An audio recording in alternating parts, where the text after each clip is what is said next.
Assalamualaikum warahmatullahi wabarakatuh. Perkenalkan, nama saya Rahman.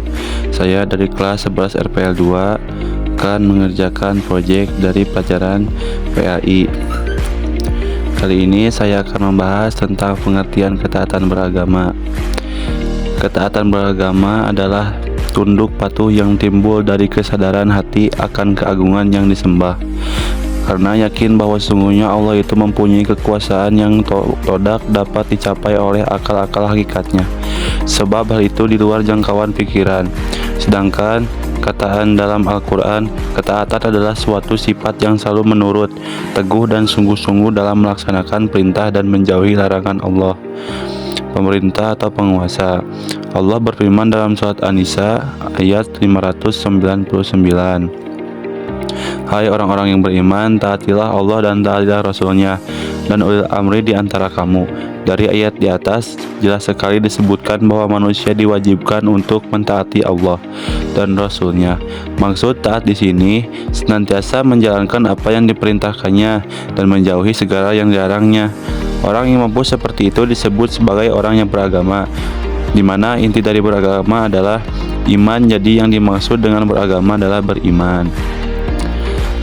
Abu Bakar Muhammad, Pembinaan Manusia dalam Islam, Surabaya, 401. Sedangkan yang dimaksud dengan agama adalah sistem keyakinan.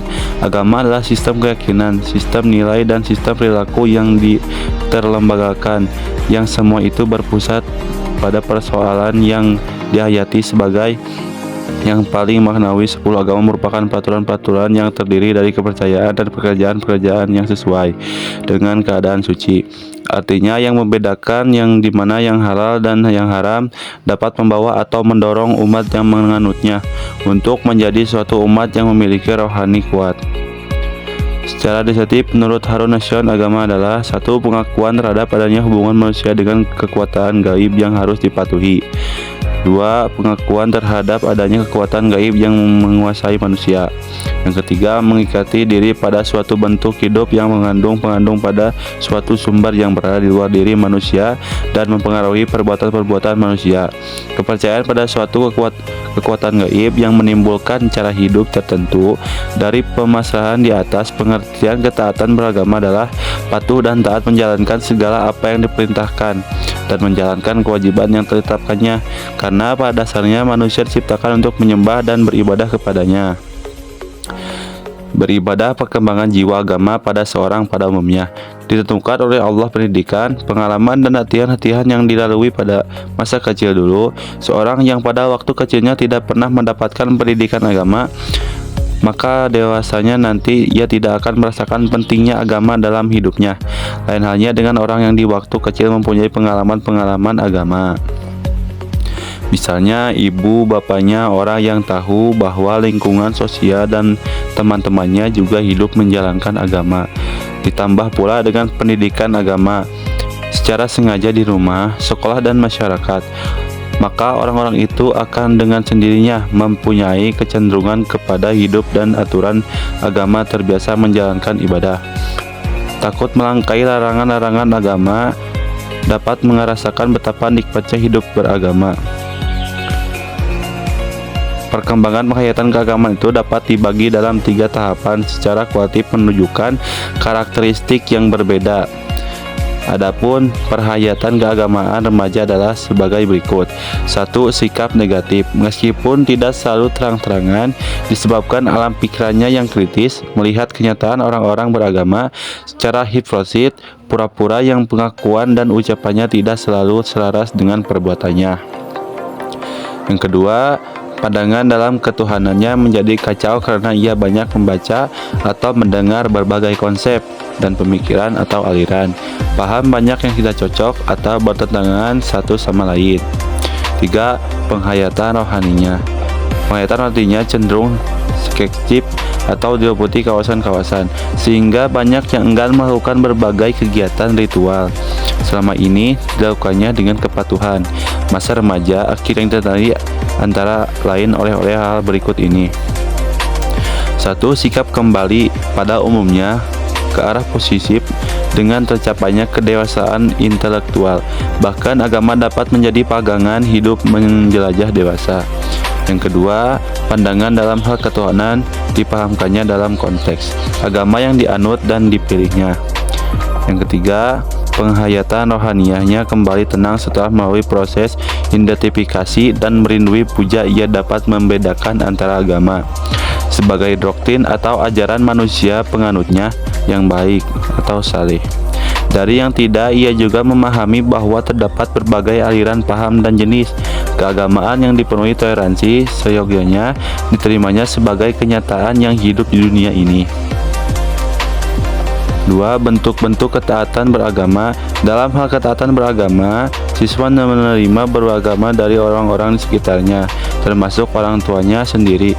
Hal tersebut melalui penglihatan, pendengaran, maupun pendidikan yang ia terima. Jadi dalam hal ini, ketaatan beragama dapat diukur dengan menggunakan dimensi praktik, ritual, dan dimensi pengalaman.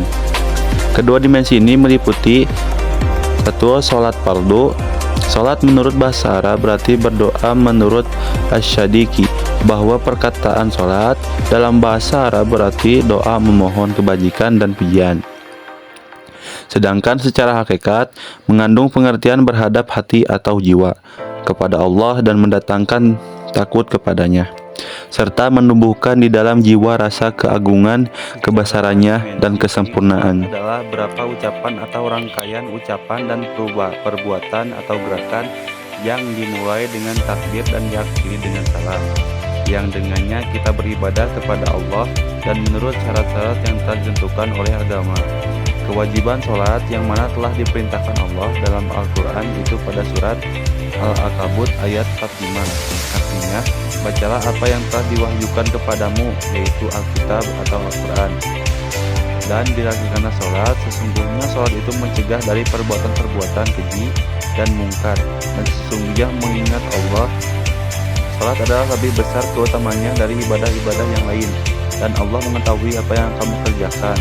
Quran Surat Al-Taubat ayat 19-45. Salat dalam ajaran Islam mempunyai kedudukan yang sangat penting, yaitu dengan menunaikan salat adalah sebagian dari metodologi fisiologi Islam dalam pembentukan perilaku beragama yang positif. Salat sangat besar pengaruhnya bagi kewajiban manusia sebagai perwujudan energi spiritual dan pembinaan. Pelaku keagamaan secara sinergi, ibadah tersebut juga dapat membentuk keimanan dan ketakwaan yang akan melahirkan kesadaran yang sungguh-sungguh. Di antara fungsi-fungsi kewajiban dan penyesuaian diri manusia dengan dirinya sendiri dan alam sekitar. Puasa di bulan Ramadan. Secara etimologis, bahasa puasa dalam bahasa Arab berasal dari menahan, mengekang, diam, berhenti, atau menahan diri sesuatu baik bentuk perkataan maupun perbuatan.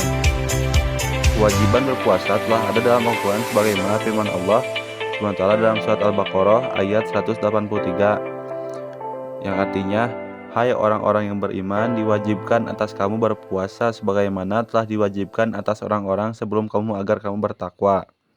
Pelaksana ibadah puasa merupakan sebuah tuntunan dari Allah manusia supaya mereka mendidik jiwanya, yang mana selama ini mereka di dalam mengaruhi hidup dan kehidupan yang selalu senantiasa terikat oleh nafsu, perut, syahwat, dan merupakan penampakan dari nafsu rendah. Selain puasa wajib seperti pada bulan Ramadan, ada puasa-puasa lain, di antaranya puasa sunat, puasa haram, puasa makruh.